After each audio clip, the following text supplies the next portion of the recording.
He never asked for anything, not attention, not help.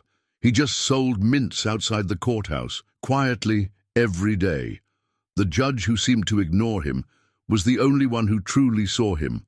But when the boy disappears, a hidden truth comes to light and changes everything. Before we go on, let us know where in the world you're watching from. And be sure to subscribe. It started with a single mint.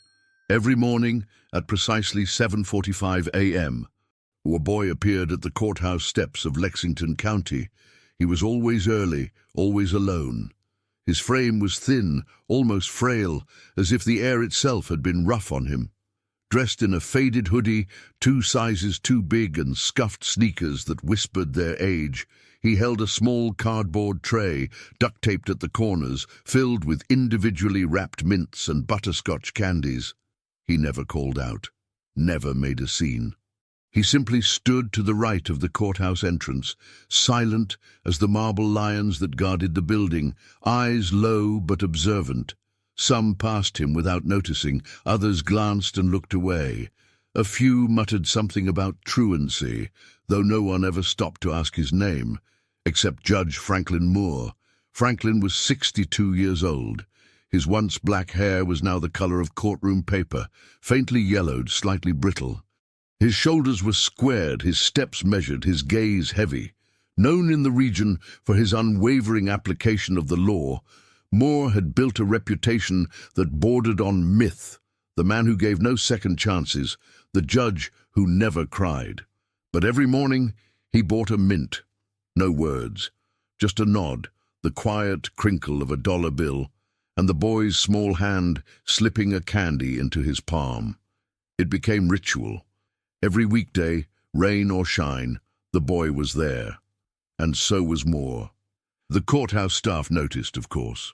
Marlene, his longtime clerk, once dared to ask why he bought the same mint each morning from the same boy without saying a word. "Maybe I like the routine," Moore had said, dry as ever. But the truth went deeper. Franklin Moore had never cared for mints. He often tossed them into the top drawer of his office desk, still wrapped. But something about the boy's silence, the way he held his tray with dignity rather than desperation, unsettled him. There was no pleading in his eyes, no manipulation, just presence, as if the boy was waiting for someone to see him, not save him. The judge never asked questions, not because he didn't care, but because he had learned the cost of caring a long time ago. His wife had passed 10 years earlier, pancreatic cancer. His daughter had moved to Seattle and only called on Christmas. The bench had become his shield, his pulpit, and his prison. Order. Gavel. Next case. But the boy stayed. For weeks, the mint ritual continued. On the 27th morning, Moore arrived late. The boy still stood there, tray steady, expression unchanged. Moore nodded his silent apology, dropped the dollar, and received the mint. Only this time, the boy looked him in the eyes, just for a second, and Moore saw something he hadn't allowed himself to see in years. Fear, not of him, not of judgment, but of vanishing, of not mattering.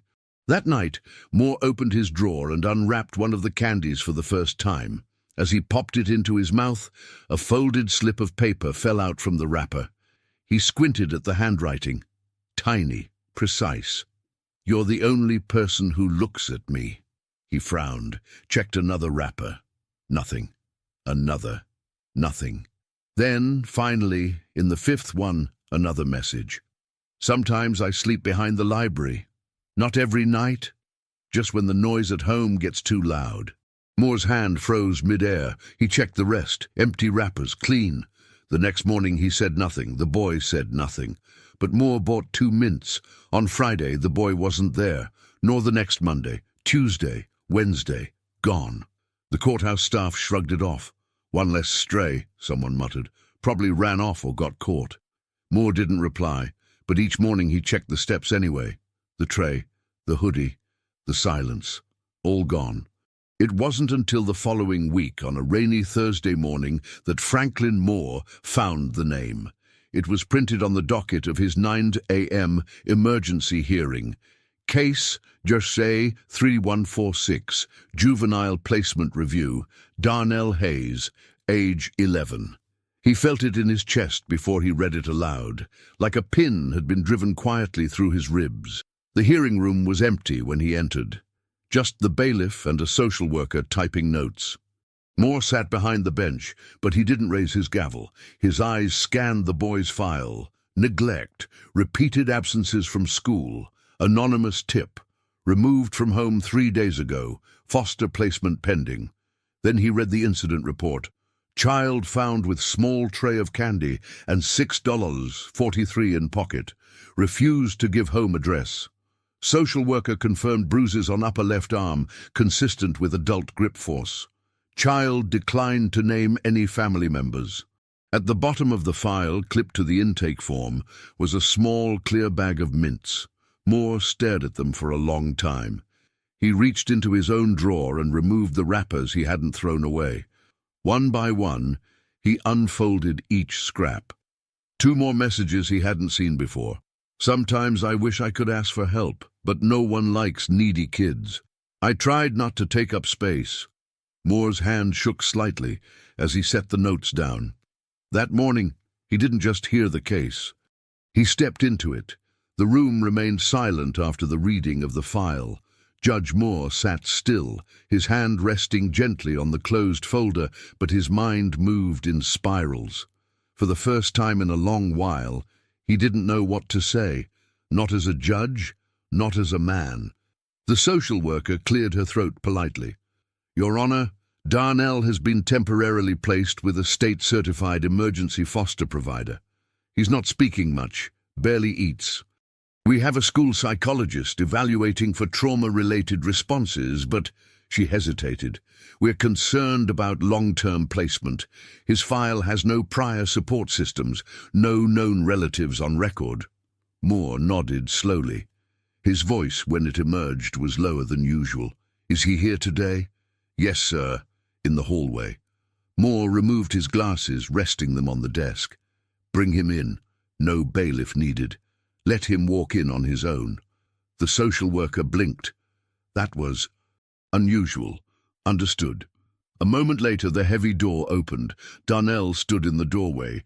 He wasn't holding the tray. Without the hoodie and the cardboard, the boy looked smaller. He wore a second-hand button-down, too big at the collar, and khakis that sagged around his thin waist.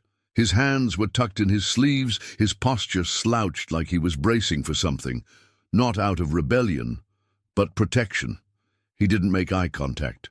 Moore leaned forward, resting his elbows gently on the desk. Darnell, he said, voice measured but soft. You can sit or stand. Your choice. The boy didn't speak, but after a pause, he walked slowly to the seat across from the bench and sat, perched at the edge, like he expected to be kicked out. Moore took a breath. I want to thank you for the mints. Darnell's eyes flickered.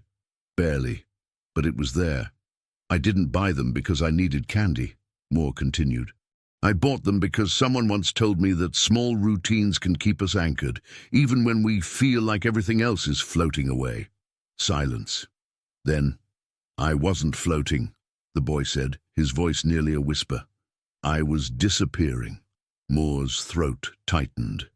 He didn't know what made him speak the next sentence, but it came out like a truth he hadn't realized he carried.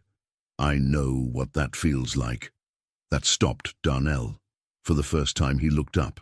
His eyes, dark, alert, searching, met Moore's, and something shifted. The judge leaned back, the courtroom suddenly too quiet. He wasn't supposed to do this. Judges didn't create attachments, they interpreted the law, they ruled and moved on. But in that moment, Franklin Moore wasn't Judge Moore. He was just a man looking at a boy who had been invisible for too long. Do you like reading? He asked. Darnell shrugged. Sometimes. Would it be okay if I lent you a book? Another pause. Then, maybe. Moore nodded. I'll have Marlene bring one to your social worker. No strings attached. A flicker of surprise crossed Darnell's face. Not joy, not relief, but confusion. People didn't usually offer him things without asking what they'd get in return. The hearing was brief. Legally, there wasn't much more could do. Not yet. But he requested weekly updates, ordered an expedited psychological evaluation, and most controversially, asked that Darnell be allowed to return to the courthouse premises if supervised, for educational purposes. The social worker raised an eyebrow. Moore didn't flinch. He used to sell candy outside my courtroom. I suspect this building made him feel more stable than most places in his life. Let's not punish routine if it's helping him cope. That night, Moore opened the book he'd chosen, To Kill a Mockingbird, and slipped a note inside the cover. There's no shame in needing help, but it takes real courage to offer it too. FM. He asked Marlene to deliver it the next day. Over the next weeks, things changed. Darnell didn't return to the courthouse steps, but Moore started receiving short letters, slips of notebook paper, folded in fourths, handed off by the social worker. The first one read, "The book was slow, but the dad in it reminded me of someone." The second, "Do you think the kid was scared when he went to court in the story?" The third arrived with a drawing, a simple sketch of a gavel surrounded by peppermint candies. Moore kept them all in his drawer, next to the empty mint wrappers. The courthouse staff began to notice something different about the judge. He didn't change his rulings. Not exactly. But his tone softened. He paused more often. Once during a sentencing, he asked a defendant a personal question, something he'd never done before. He began referring juvenile offenders to alternative programs more frequently, requesting individual evaluations instead of rubber-stamping placements. At home, he cleaned the guest bedroom. He wasn't sure why, maybe just routine. One afternoon, after a particularly long trial, Moore found a letter waiting on his desk. It wasn't folded. Just a single line, written in the same careful script. Are there rules about where someone's allowed to belong? No name, no signature, just that question. Moore stared at it for a long time. That evening, he drove past the foster placement agency. Not to visit, that would be improper, but he parked across the street, sat for a while, thought about Darnell, about the system, about the space between law and justice, and then he went home, opened his computer, began researching guardianship law. Just in case. The next few weeks blurred together like rain on courthouse glass. Judge Moore kept his routine. Same route, same gavel, same bench. But something inside him had cracked open, a quiet fracture beneath the surface, where Darnell's words echoed louder than most of the cases he presided over. Are there rules about where someone's allowed to belong? He tried to dismiss it. He tried to remind himself that judges didn't get involved, that the law required distance, that emotions muddied the clarity of justice. But clarity, Moore was beginning to realize, was a fragile thing. It shattered when real people bled behind the numbers. On a Wednesday morning, Moore found Marlene waiting by his office door, her expression strained. She handed him a manila folder without a word. Inside were 3 pages of typed documentation, Darnell's new placement report. "Third home in 2 months, she said quietly. Moore scanned the contents. The first foster placement had returned Darnell, claiming he was too quiet and difficult to read. The second said he withdrew from other children and refused to bond. The third was considering termination of placement due to non-compliance with household routines. Moore let out a breath that felt too loud in the stillness of the room. Marlene spoke softly. "He doesn't trust adults. That's not non-compliance. That's survival." Moore looked up at her, something unspoken hanging between them. He didn't answer, just closed the file and leaned back in his chair, staring out the rain-streaked window. For the first time in years, he didn't feel in control. That afternoon, during a closed-door meeting with the county director of child welfare, Moore asked a question that wasn't on the agenda. What would it take for someone to become a guardian? The director looked up sharply. "You mean foster to adopt?" Moore shook his head. "No, I'm not talking about long-term adoption, just legal guardianship, with consent from the child if necessary." The woman frowned. That would depend on a few things: criminal background, stability, suitability. Would being a sitting judge count for or against that? He asked dryly. There was a pause, a long one. Judge Moore, are you considering— I'm asking questions, he interrupted. That's all. But it wasn't all, and they both knew it. The next day, Moore received a letter. This one wasn't from Darnell. It came from the foster placement agency's legal team, a formal reminder of ethical boundaries between judiciary officials and juvenile cases under active review, a gentle, cold warning. Marlene found him sitting at his desk for nearly an hour after reading it. The letter was still in his hands, folded precisely, like he was trying to compress its weight into something manageable. I'm not trying to interfere, he muttered. I'm trying to keep him from slipping through the cracks. Marlene didn't say anything. She just stood there, then slowly walked over and placed a new letter on his desk, one that had arrived that morning, folded in fourths, notebook paper. Moore opened it with care. They said I don't talk enough. I told them I just ran out of things to say. Do you think some people are just too small to be noticed? At the bottom, scribbled hastily, I missed the courthouse steps. It felt less like a test. That night, Moore didn't sleep. He sat in his kitchen, surrounded by legal pads filled with scrawled arguments, citations, ethics clauses. On the table were 3 books, one about guardianship law, one about trauma-informed care, and one that Darnell had returned with a note tucked inside. I liked this one more. The girl who couldn't speak reminded me of me. The next morning, Moore did something he hadn't done in 20 years. He took a personal day. No robe, no gavel, no courthouse.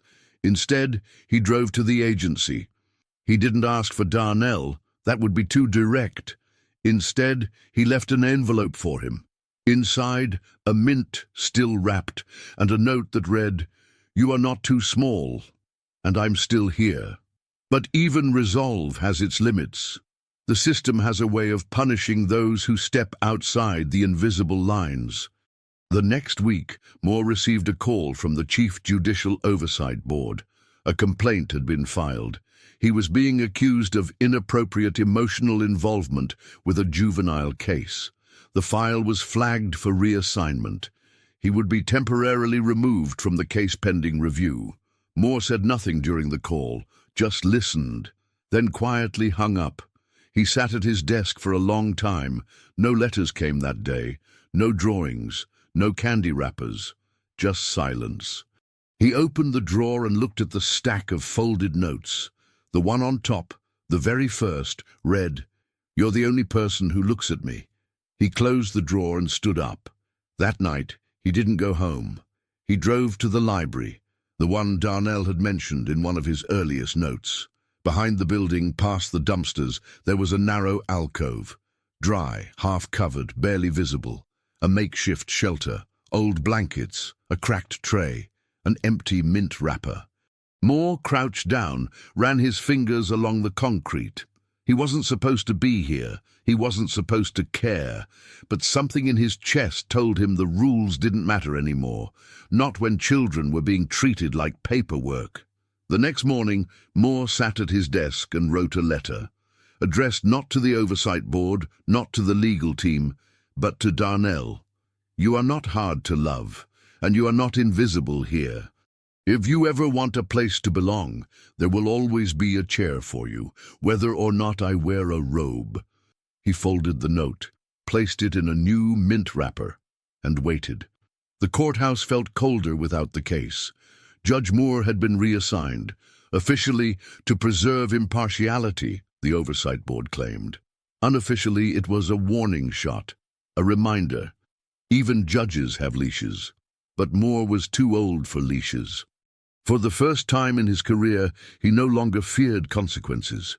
What he feared was simpler, more human.